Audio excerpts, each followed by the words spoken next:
Here in France, Sidaction is a major event that started in 1994 for raising awareness and collecting funds for AIDS. And for more, we can speak to Sandrine Fournier, Sidaction's director of French programs. Hello to you, Sandrine. Thank you for speaking to Paris Direct. We saw that Hello. report from Benin. Tell us a little bit about what the situation is like here in France.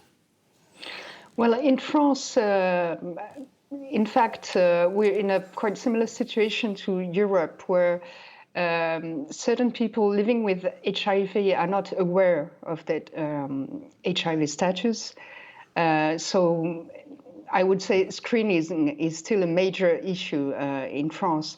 Also, we have observed with 5,500 new diagnoses made in 2023, an increase among especially women, migrant women, and men having sex with men born abroad.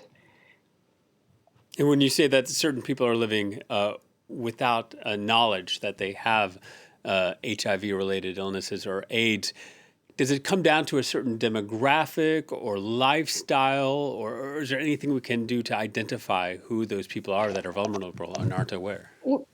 Well, we pretty much know who are the most exposed population to HIV.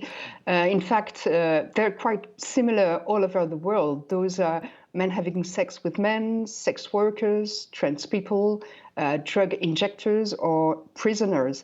And those are also the most stigmatized population, sometimes in certain countries, criminalized population, and really discrimination is a major obstacle to access to prevention and care. So we have a similar situation in France, in Europe, and all over the world, with some differences, for instance, and as your film just showed, in sub-Saharan Africa, girls and young women aged 15 to 24 are particularly exposed. 4,000 of them were infected every week in 2023. So with and some differences in Eastern Europe, where also new infections are rising. It is more in the group of drug injectors that we found this hidden population. Yeah, and so much of the work that's important here, as you mentioned, is removing the stigma for certain groups that might be exposed to these illnesses. What would you like to see governments to do to help in that regard?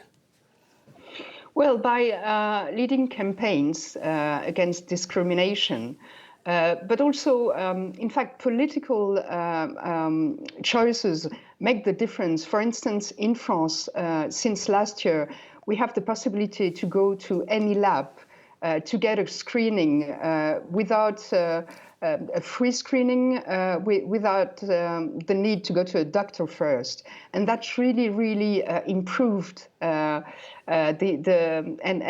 increased the tests in France in 2003. So there are actions, very practical actions that can be carried out to really help.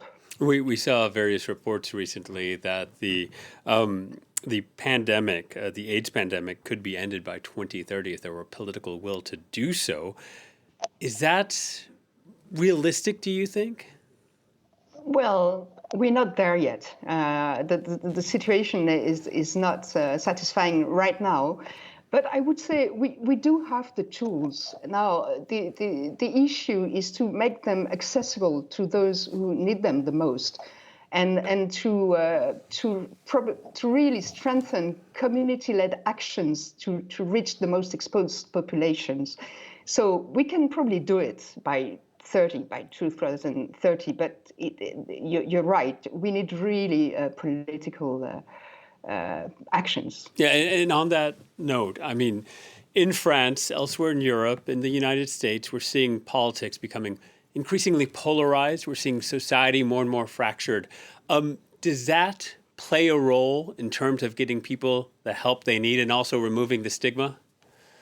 Oh, it certainly plays a role, especially as I said before, in France, as we observe that among migrant women, we see increase in HIV diagnosis.